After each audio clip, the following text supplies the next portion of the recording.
The wind blew across the barren stretch of Dakota, territory like it carried every secret the land wanted to forget, kicking dust against the weak. Wooden fences and the half-standing barns as if trying to tear them down. And on that cold late autumn evening, when the sun hung low like a dying ember slowly sinking behind the ridgeline, a young woman named Alara Mason stood tied to a fence post with rope digging into her wrists, ankles numb from the dirt beneath her feet, her breath shaky and uneven as a dozen ranch hands stood around whispering judgments that cut deeper than any blade, too weak. Not fit for the work. A burden.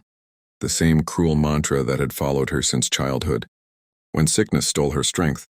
and the world assumed sickness had stolen her worth as well, though her eyes, soft and honey brown,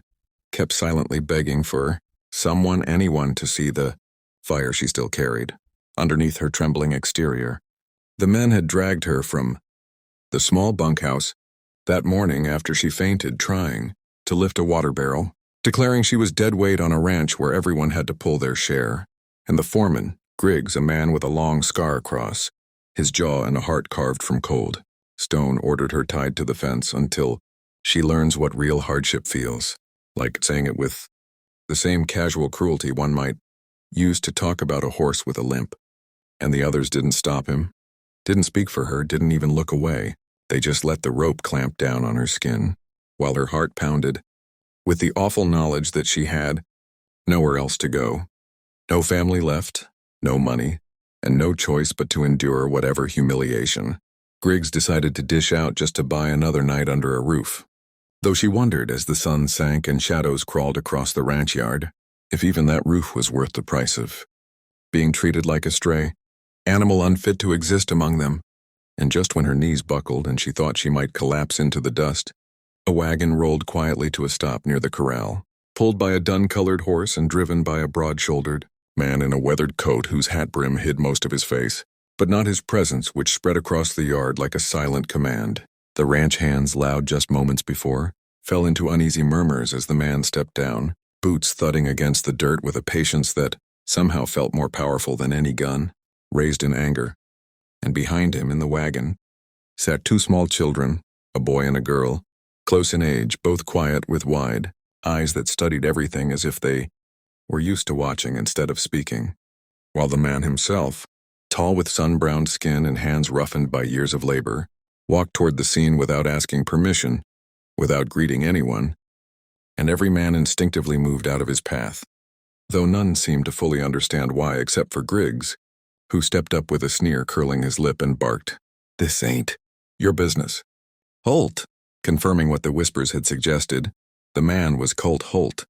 the silent single-dad rancher, known across counties for two things, working harder than any three men combined, and talking less than a coyote in daylight. A man who'd lost his wife 3 winters, ago to fever, and had been raising his children alone, cut off from townsfolk, keeping to himself, but earning a quiet respect